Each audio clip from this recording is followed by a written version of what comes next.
Hello students, welcome to UK campus once again. I am Saurabh और आज हम लोग यूपीएससी ईपीएफओ की जनरल इंग्लिश की सीरीज को आगे बढ़ाएंगे और आज हम करने जा रहे हैं टेंस। ये भी सब्जेक्ट वर्ब अग्रीमेंट की तरह इक्वली इंपॉर्टेंट है। जो टॉपिक आज हम डील करेंगे वो है कॉमन एरर्स ऑफ टेंसेस। मैं इसके बेसिक्स जो हैं उसके मैंने लिंक आपको डिस्क्रिप्शन में प्रोवाइड कर दिया है, तो अगर आप बेसिक्स लैग कर रहे हैं या आप भूल रहे हैं तो प्लीज आप वो जाके यूट्यूब के चैनल पे हमारे चैनल पे चेक कर सकते हैं। I will straight jump to the rules because ये आपको हेल्प करेगा स्पॉटिंग द एरर में। रूल नंबर 1 आप देख रहे हैं। मैं पहले कुछ टर्म्स आपके लिए मैं एक्सप्लेन कर दूं। सबसे पहला टर्म जो मैंने लिखा है वो है स्टैटिव वर्ब्स। इसके बारे में थोड़ा बात कर लेते हैं फिर हम आगे बढ़ेंगे। देखिए, जो वर्ब होता है वो बेसिकली दो टाइप का होता है, आप जानते हैं, एक हेल्पिंग वर्ब, एक मेन वर्ब। मेन वर्ब को हम लोग एक्शन वर्ब के नाम से जानते हैं। ये मैं पहले भी डिस्कस आपसे कर चुका हूँ सब्जेक्ट एग्रीमेंट वाली क्लास में, है ना। तो मेन वर्ब क्या होता है उसको लोग एक्शन वर्ब के नाम से जानते हैं, लेकिन कुछ वर्ब्स उसमें ऐसे हैं, जैसे मैं आपको एग्जांपल देता हूँ, सी, हियर, स्मेल। अब इसमें कोई एक्शन नहीं दिख रहा, कोई काम होता नहीं दिख रहा, आप किसी को स्मेल कर रहे हैं, आप कुछ फील कर रहे हैं अच्छा या बुरा, इसमें कोई काम नहीं हो रहा। There is no definition of work given by these verbs. Fine, तो ऐसे वर्ब्स जो आपको सिर्फ स्टेट बताते हैं आपका, उसको हम स्टैटिव वर्ब कहते हैं। इन्हीं का नाम नॉन प्रोग्रेसिव वर्ब्स भी है। प्रोग्रेस मतलब आप जानते हैं आगे बढ़ना, और नॉन लग गया तो नेगेटिव हो गया। इनको ऐसा हम क्यों कहते हैं? क्योंकि these verbs are generally not used to form continuous tenses। मतलब कि जो 5 कैटेगरी मैंने वर्ब्स की नीचे मेंशन की है, जो मैं वन बाय वन आपको अभी समझाने जा रहा हूं, उनसे आप कॉन्टिन्यूअस टेंस नहीं बना सकते। अगर मैं आपको लेमैन की भाषा में समझाने की कोशिश करूं तो कॉन्टिन्यूअस टेंस नहीं बनाने का मतलब क्या है कि आप इन वर्ब्स में आईएनजी नहीं लगा सकते, है ना। अब आप प्रेजेंट कॉन्टिन्यूअस कहें, पास्ट कॉन्टिन्यूअस कहें या फ्यूचर कॉन्टिन्यूअस कहें, तो आपको ये ध्यान रखना है कि जो list of verbs I have mentioned, you can't add ING to form the continuous tense. मोटा मोटा आपको सिर्फ इतना समझना है कि जो वर्ब्स की लिस्ट मैंने दी है, इनमें आप आईएनजी लगाकर कॉन्टिन्यूअस टेंस नहीं बना सकते। एक बार let's check the list of the verbs. पहला पॉइंट है आपका वर्ब्स ऑफ परसेप्शन। इसके अंदर आपने देख लिया, see, hear, smell, notice, feel, taste, please, prefer. Sorry, तो मेरे कहने का मतलब क्या है कि आई एम हियरिंग चलेगा स्पोकन में, लेकिन रिटन में गलत माना जाता है। I am smelling, I am noticing, I am feeling good, I am feeling bad, ये हम लोग बोलते हैं, लेकिन ये गलत है ग्रामर के according. Point number 2, verbs used to express feelings. अब I am wanting, I am wishing, I am forgiving, I am hating, I am loving, I am imagining, I am believing, ये सब बोलना गलत है। सिमिलरली सी वाले part को देखिए, verbs of thinking. तो think, know, mean, suppose, remember, realise, forget, recall, understand, इन सब में भी आईएनजी लगाकर कॉन्टिन्यूअस टेंस बनाना ग्रामर में गलत माना जाता है। डी वाले पोर्शन में देखिएगा, I am owning a bungalow बोलना गलत है, I M owning a car बोलना गलत है, बिलोंगिंग बोलना, बिलोंगिंग टू, पजेसिंग, ये सब गलत है बोलना। और कुछ वर्ब्स नॉर्मल थे जिनकी कोई कैटेगरी नहीं थी, मैंने उनको वर्ब सच एज करके लिख दिया है। Containing, consisting, costing, seeming, require, matter. इसमें क्या है, इसमें आईएनजी लगाकर आप ध्यान क्या देना है कि हम कॉन्टिन्यूअस टेंस नहीं बना सकते। मतलब किसी भी हेल्पिंग वर्ब के साथ, is, am, are, was, were, will, shall, इन सब के साथ इनमें आईएनजी लगाकर आप कॉन्टिन्यूअस नहीं बना सकते। या आप ये भी कह सकते हैं कि आप इनको वर्ब के फोर्थ फॉर्म में नहीं चेंज कर सकते। वर्ब का फोर्थ फॉर्म जो होता है आईएनजी वाला फॉर्म होता है। मैं छोटे छोटे सेंटेंसेस से आपको समझाने की कोशिश करता हूं। अब देखिए, पहला सेंटेंस है आई एम बिलीविंग इट। हम बोलते हैं इसको, स्पोकन में बिल्कुल चलेगा, लेकिन जहां बात है ग्रामर में, खासकर जब हम लोग स्पॉट द एरर करने जाते हैं, तो अभी मैंने आपको क्या बोला कि बिलीव, इमेजिन, होप, डाउट, ये सब क्या है, ये सारे के सारे स्टैटिव वर्ब है ना। क्योंकि बिलीव करने में कोई एक्शन नहीं दिख रहा है, ये सिर्फ आपका स्टेट बता रहा है कि आप किसी पे विश्वास कर रहे हैं, तो ये नॉन प्रोग्रेसिव वर्ब है। नॉन प्रोग्रेसिव वर्ब में हम आईएनजी नहीं लगाते हैं, तो यही आपका एरर है। तो करेक्ट क्या होना चाहिए कि आई बिलीव इट। आपको सिर्फ लिखना है कि आई बिलीव इट। बात आ गई समझ में, हाँ या ना। चलिए नेक्स्ट सेंटेंस पे चलते हैं। This book is belonging to me. ठीक, तो आपको मैंने क्या बोला कि बिलोंग में भी आईएनजी नहीं लगता है। डी वाला पोर्शन देखिएगा, बिलोंग टू, ये भी नॉन प्रोग्रेसिव वर्ब है, तो क्या करेंगे, this book belongs to me। मैं इधर साइड में आपके लिए लिख दे रहा हूं, this book belongs to me। ठीक है, तो is belonging नहीं होगा, क्या होगा, belongs to me। he is owning a jeep, he is owning a jeep, तो own में भी ing नहीं लग सकता, continuous नहीं बन सकता, तो यहाँ क्या एरर है, यहाँ करेक्शन होना चाहिए he owns a jeep। मेरी बात आप समझ रहे होंगे एग्जाम्पल में आने के बाद। ये जो वर्ब्स की लिस्ट है, please do memorize this list because ये बहुत इंपॉर्टेंट है आपके लिए।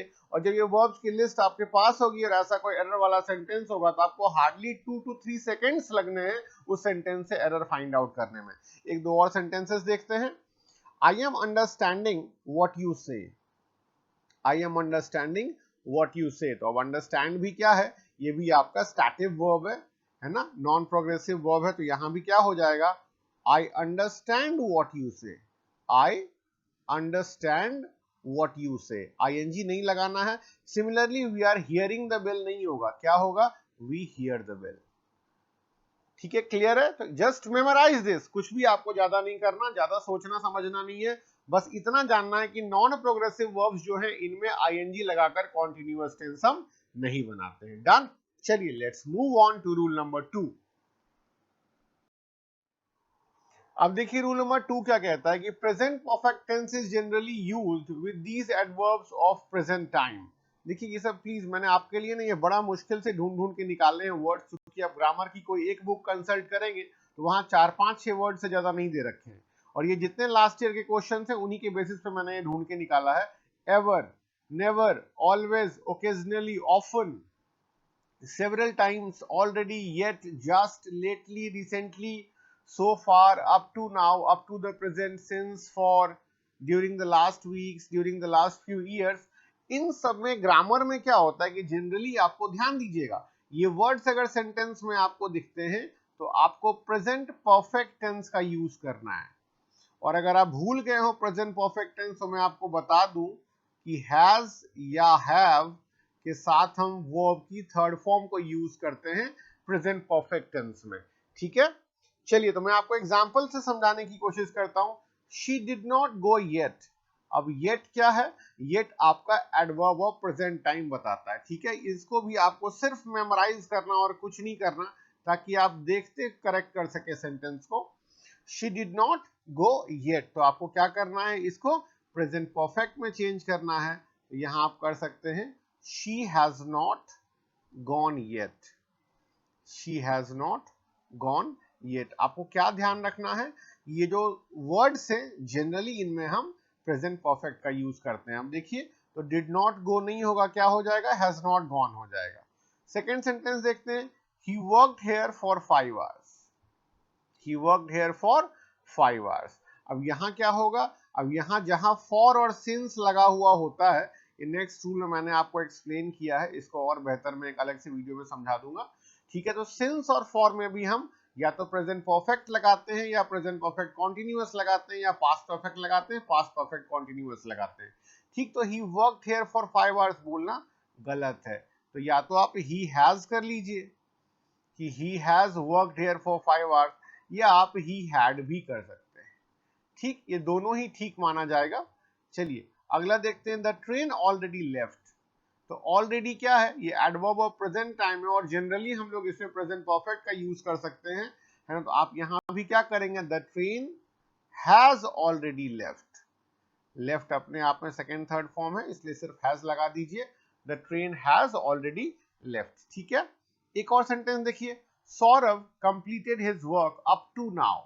अब अप टू नाउ को भी क्या कहा गया है, अप टू नाउ को भी एडवर्बियल फ्रेज कहते हैं, और जनरली ये एडवर्ब्स ऑफ प्रेजेंट टाइम में माने जाते हैं, इसीलिए क्या होगा, Saurabh has completed his work up to now, Saurabh has completed his work up to now. Done, बात आ रही है समझ में।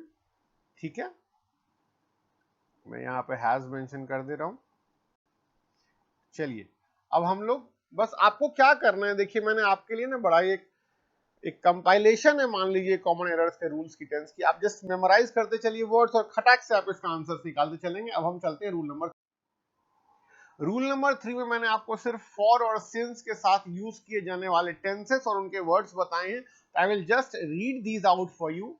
फर्स्ट रूल देखिएगा, क्या कहता है कि for and since are used with सिर्फ 4 टेंसेस। पहला present perfect tense, present perfect continuous tense, past perfect और पास्ट परफेक्ट कॉन्टिन्यूअस टेंस। आपको सिर्फ ये ध्यान रखना है कि फॉर और सिंस प्रपोजिशन के रूप में अगर कहीं आ रहा हो या अगर एडवर्ब के भी रूप में कहीं आ रहा हो तो आपको सिर्फ 4 टेंसेस का आप यूज कर सकते हैं। Present perfect continuous, past perfect और पास्ट परफेक्ट कॉन्टिन्यूअस। कुछ एग्जांपल्स आपके लिए I will read it out.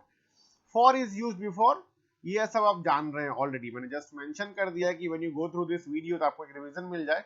For का यूज हम इनडेफिनिट टाइम के लिए करते हैं, अनसर्टेन पीरियड के लिए करते हैं। अब मैंने आपको बोला कि वो 2 घंटे से पढ़ रहा है, तो कौन सा 2 घंटा ये पता नहीं कि सुबह वाला है कि शाम वाला है, तो ये इनडेफिनिट पीरियड है। ठीक है। फॉर 5 डेज, कौन से 5 डेज, अभी के बाद वाले या पहले वाले नहीं पता चल रहा।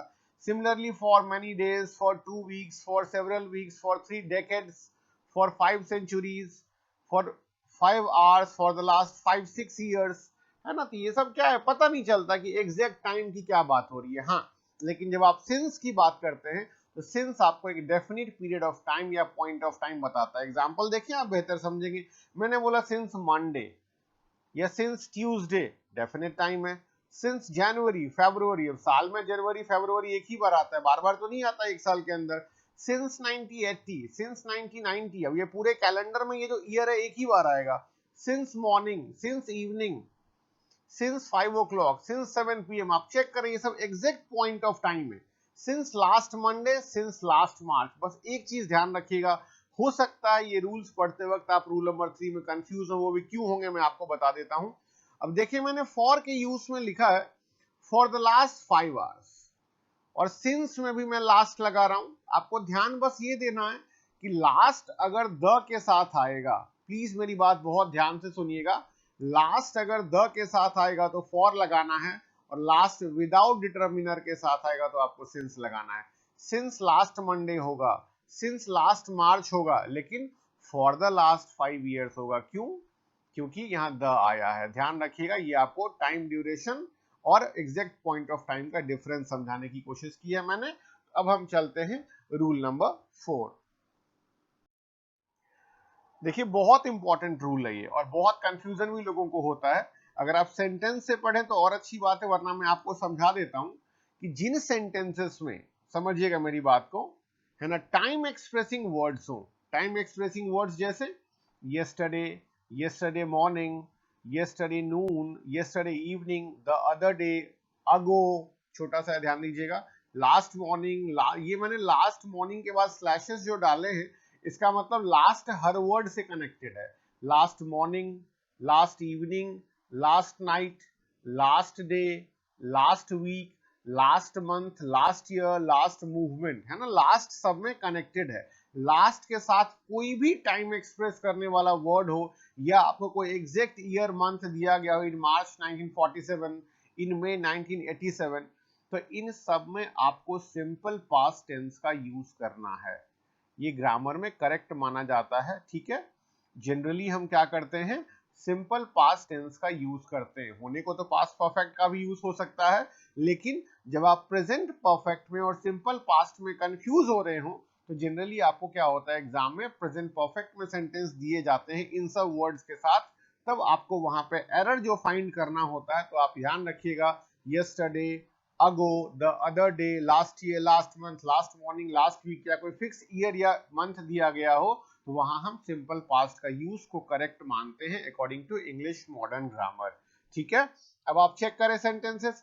ही has gone to Mumbai yesterday, आपको कोई ज्यादा नहीं सोचना, यस्टरडे आपने चेक किया, ये गॉन तुरंत ही यहां पे गलत हो जाएगा। क्या हो जाएगा, he went to Mumbai, he went to Mumbai yesterday. She has come to see me last night, अब लास्ट के साथ टाइम एक्सप्रेसिंग वर्ड लग गया तो हैज कम नहीं होगा, क्या हो जाएगा, शी केम, सीधा सीधा वर्ब की सेकेंड फॉर्म। तीसरा देखिए, the building was built in 1999, आपको एग्जैक्ट टाइम फ्रेम दिया गया है, वॉज बिल्ट दिया गया है, मतलब ये ऑलरेडी सिंपल पास्ट टेंस में है, मतलब ये सेंटेंस आपका करेक्ट है, this sentence contains no error. ठीक। अब I have bought some chocolates on Sunday last, last Sunday कहें, संडे लास्ट कहें, लास्ट के साथ कोई भी टाइम एक्सप्रेसिंग वर्ड होगा तो आप कहां चले जाएंगे, आप चले जाएंगे सिंपल पास्ट में। तो यहां सिर्फ हैव को आप काट दीजिए, क्योंकि बाय का सेकंड फॉर्म भी बॉट होता है और थर्ड फॉर्म भी बॉट होता है। तो करेक्ट सेंटेंस क्या होगा? I bought some chocolates on Sunday last. ठीक है, ये आपके 4 रूल्स थे। इनको please just memorize them, mark them up as soon as possible, because ये बहुत आपको हेल्प करने वाले हैं। डन। तो आप ये चारों रूल समझ में आए हो, मेरी वीडियो आपको पसंद आई हो, तो आप प्लीज इस वीडियो को लाइक एंड शेयर करें, and please do subscribe the channel. Thanks for watching, stay tuned.